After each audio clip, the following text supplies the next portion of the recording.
1-iyun Xalqaro bolalarni himoya qilish kuni munosabati bilan bolalarni qo'llab-quvvatlash jamoat fondi tomonidan yirik loyihaga qo'l urildi. Xususan, turkiyalik mutaxassislar ishtirokida xorijda katta mablag' evaziga amalga oshirib kelingan skolioz kasalligi jarrohligi o'zimizda bepul bajarilmoqda. Endigi lavhamiz aynan shu haqda. Bu 6 yoshli Samira Amrulloyeva. Tengdoshlaridek yugurib o'ynashni, bemalol harakatlanishni orzu qilgan bu qizaloq tug'ma skolioz kasalligi bilan kurashib kelmoqda. Umurtqa pog'onasidagi murakkab nuqson esa yildan-yilga uning harakatini cheklab boryapti. Bugun esa Samira uzoq kutilgan davolanish bosqichiga qadam qo'yadi. Skolioz bolalarda uchraydigan murakkab ortopedik kasalliklardan hisoblanadi. Shu bois ayrim holatlarda xastalikni to'liq davolash uchun yuqori texnologik murakkab jarrohlik amaliyoti talab etiladi. Bugun Respublika bolalar ortopediya markazida bolalarga ana shunday imkoniyat davlat ko'magida taqdim etilmoqda. Bugun bu yerda amalga oshirilayotgan har bir operatsiyaning qiymati qariyb 40 ming AQSh dollariga teng. Bu bugungi kurs bo'yicha yarim milliard so'mdan ortiq mablag' degani. Ko'plab oilalar uchun bunday xarajatni ko'tarish esa deyarli imkonsiz. Ayniqsa kasallik murakkab, davolash esa yuqori texnologiyali tibbiy uskunalar va xalqaro tajribaga ega mutaxassislarni talab qilsa. Ammo bugun bu yerda ota-onalar mablag' haqida emas, farzandining sog'ayishi haqida o'ylayapti, chunki barcha xarajatlar davlat tomonidan qoplab berilmoqda.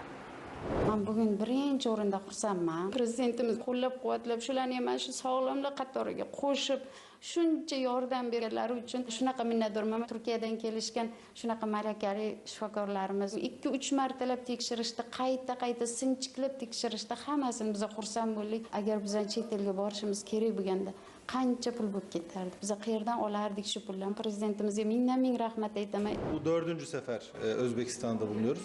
O'zbekistonga bu bizning 4-chi tashrifimiz. Bugun turkiyalik va o'zbekistonlik mutaxassislar murakkab skolioz operatsiyalarini birgalikda amalga oshirmoqda. Eng muhimi, bolalar davolanish uchun xorijga borishga majbur bo'lmayapti. Operatsiyalar o'z yurtida o'tkazilyapti. Shu bilan birga mahalliy shifokorlar ham amaliy tajriba va malaka oshirmoqda. Bu operatsiyalar davlat tomonidan bepul amalga oshirilayotganini eshitib, ochig'i hayratda qoldik. Biz ko'plab mamlakatlarda faoliyat yuritamiz, biroq prezidentingiz tashabbusi bilan bolalar salomatligi uchun shunday keng ko'lamli va insonparvar loyihalarning yo'lga qo'yilganini boshqa joyda uchratmaganmiz.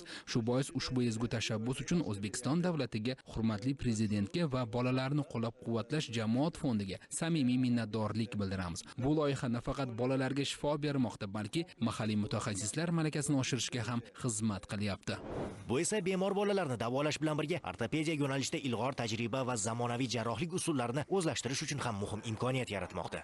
50 dan ortiq bemor bolajonlar tibbiy ko'rikdan o'tdilar. 11 ta bola ajratib olindi. Ushbu bolalar yuqori texnologik jarrohlik amaliyotiga muhtoj va ularni tashxisi og'ir darajadagi tashxislar va ilgari shu jarrohlik amaliyotlari O'zbekistonda o'tkazilmagan bo'lgan va hozirgi kunda jarrohlik amaliyotini Turkiya mutaxassislari bilan birgalikda o'tkazmoqdamiz. Ushbu loyihamizdan maqsad bemor bolajonlarga yordam berish va keyinchalik O'zbekistonda o'sha mahalliy mutaxassislar yordamida mustaqil ushbu jarrohlik amaliyotlarini bajarishdan iboratdir.